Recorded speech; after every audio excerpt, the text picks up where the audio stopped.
I want to show you 3 borders that are very peculiar. Here they are. 1, 2, and 3. And not just because they look weird on a map, but because of how they look in real life. Us map nerds love looking at things that look weird on a map, like this town that is cut up by a bunch of Dutch and Belgian enclaves. Looks really weird on a map, but in reality, the people living here aren't deeply affected right now by these strange borders. I'm interested in borders that look interesting on a map and that are connected to real world things, real people. There are a lot of these out there, trust me. But there are 3 in particular that I want to talk about today. 3 borders that blow my mind and that help us learn about how far countries will go to control land and water. So let's do this. ISIS continues to lose ground in Syria. Artificial islands under construction could become military bases. The deal reached makes the US the only Western country to recognize Moroccan sovereignty over Western Sahara.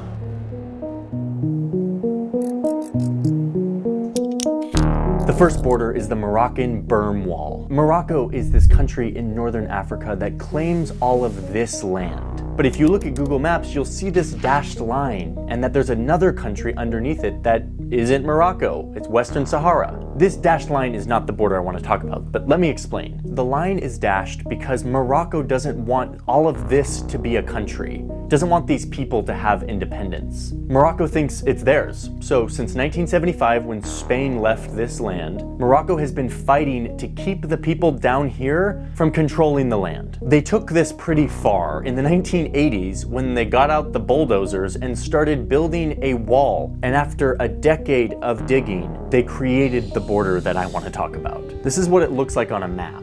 You know, Morocco built a wall. It's a 1,700-mile berm in occupied Western Sahara. It is a nearly 3,000-kilometer wall of sand and dirt. I mean, that's a huge, huge wall. This wall is meant to keep the local people who want Western Sahara to be a free and independent country on this side of the line, and allows Morocco to occupy the other 80% of what would be Western Sahara. And that 80%, by the way, is the more resource-rich part of the country. And it is not just a wall. It is a bunch of Moroccan troops who loaded up with weaponry, radar, and underground bunkers.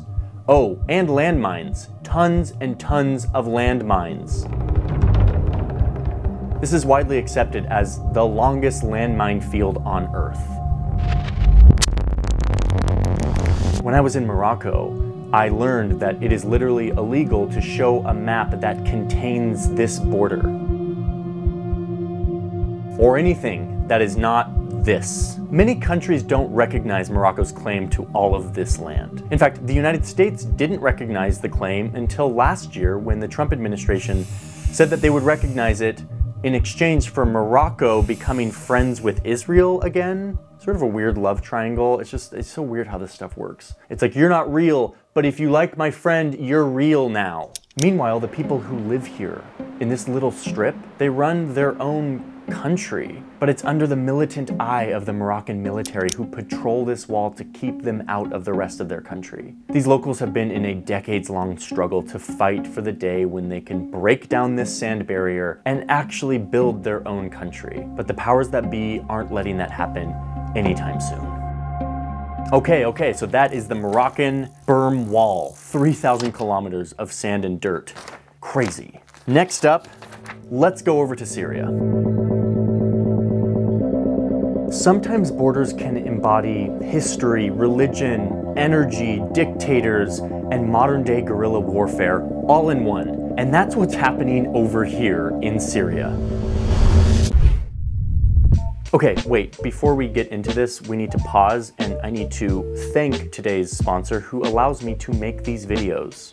Thank you NordVPN for sponsoring this video. Okay, so if you don't know what a VPN is, it is a thing that allows you to connect to a secure server, sometimes outside of your country, so that you can browse the internet anonymously and securely, and from whatever country you want. I use this all of the time, especially when I'm traveling. NordVPN is like an industry leader in the VPN space. They have a very good product that allows you to go in, choose the country you want to connect from, and quickly have a secure, anonymous connection to the internet. You can connect up to 6 devices and on every major platform.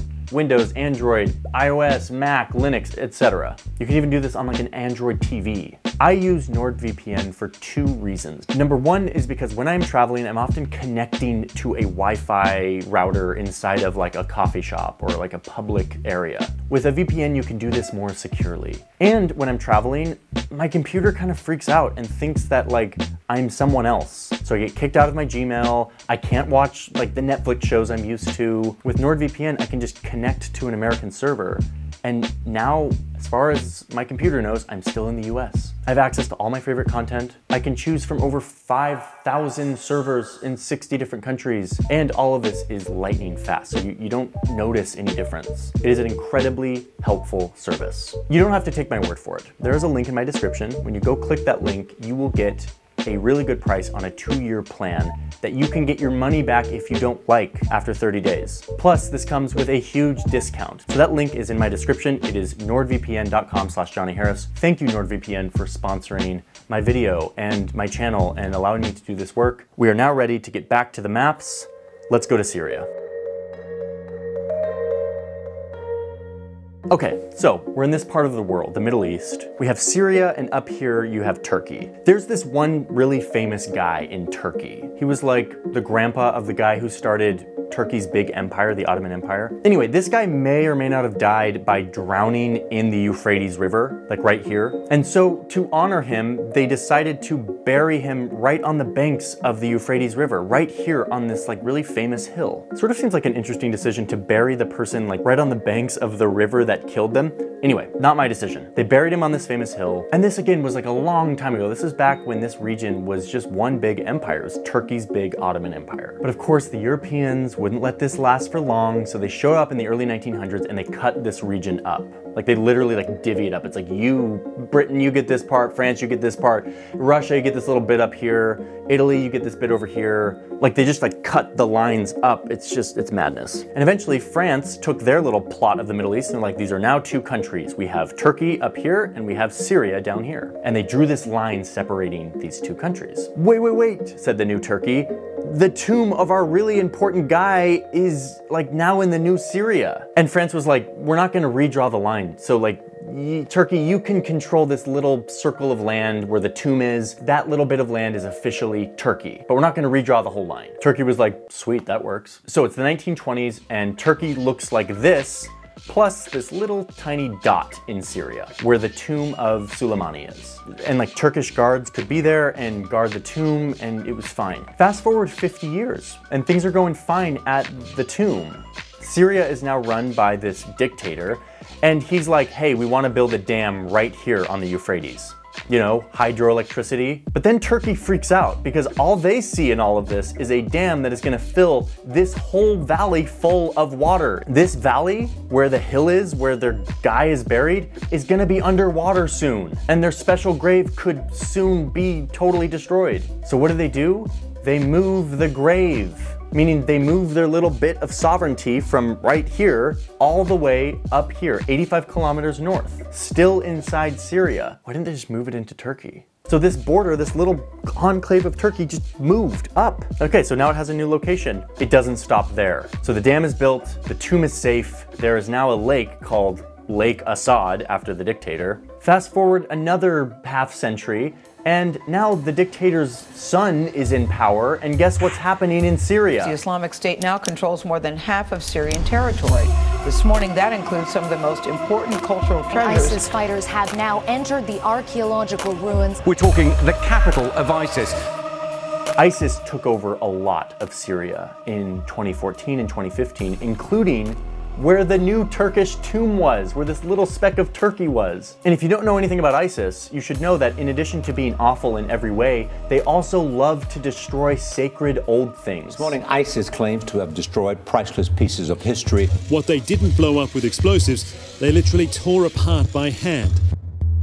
So Turkey is freaking out now. They're like, dude, ISIS is gonna destroy the tomb. So they moved it again, this time right up to the Turkish border. Still in Syria though, but like within a few hundred meters of the border. So now you have Turkey, Syria, and a little bit of Turkey in Syria. There's this clip of the Prime Minister of Turkey visiting the newly moved tomb. He prays to it, and then as he walks out, you get a little reminder that this dot on the map is still a border. It still has borders. These fences separate this prime minister from Turkish sovereign territory on one side, and then a fence, and then Syria, where all these kids are. No, but seriously, like, why didn't they just move it into Turkey? Like, if you're gonna move it all that way for the second time, like, just move the thing into Turkey, where it's not surrounded by a country that is devolving into a civil war. You know what I think it is? I think it's that Turkey is like one of the few big, powerful countries that doesn't have an exclave, meaning a little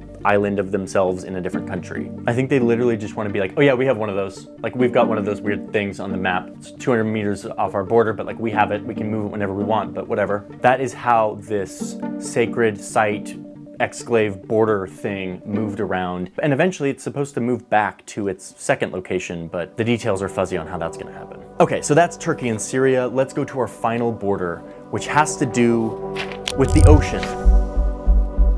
China's military buildup has angered the Obama administration. So we're over here in Southeast Asia, just under China. This body of water, the South China Sea, this place is home to vital trade routes, tons of oil and gas, tons of fish, strategic military posts. I mean, this sea has it all, which is why everybody wants it. Look at all of these lines. These are the claims from all of these different countries on the South China Sea. It's like a total nightmare, right? Okay, hold on. Let's unpack all of these. First, let's remember that every country that borders an ocean gets 200 nautical miles into the ocean to be their economic waters, where they can fish and mine and whatever. That's their economic waters. So that's how you get a lot of these borders. So like Vietnam, by default, can have all of this water. It's their exclusive economic zone, their EEZ. Malaysia's looks like this. And if you're gonna claim any more water than this default EEZ, you sort of have to like justify yourself. You have to be like, we claim more than our EEZ because X, Y, and Z. So yeah, it's looking a little bit messy, but then wait till China, the big dog in the neighborhood, swoops in and says, the UN, shmoo-en, I'm not into the UN and whatever, we've been here for like 5,000 years on these waters. Our claim to this ocean is this. Like, they literally didn't do any sort of scientific claim here. It was literally guy with map draws a dashed line through 90% of the South China Sea and is like, this is China's. And everyone's like, what? How does that make sense? And they're like, because we're freaking China. And everyone's like, okay. And that is how you get this. A total mess of lines. And it's not just in the water. There are islands down here. Like, this set of islands down here is claimed by like 5 countries. So yeah, there's international law for this stuff, but in reality, it's a total free-for-all. And guess who's winning in the free-for-all? You guessed it.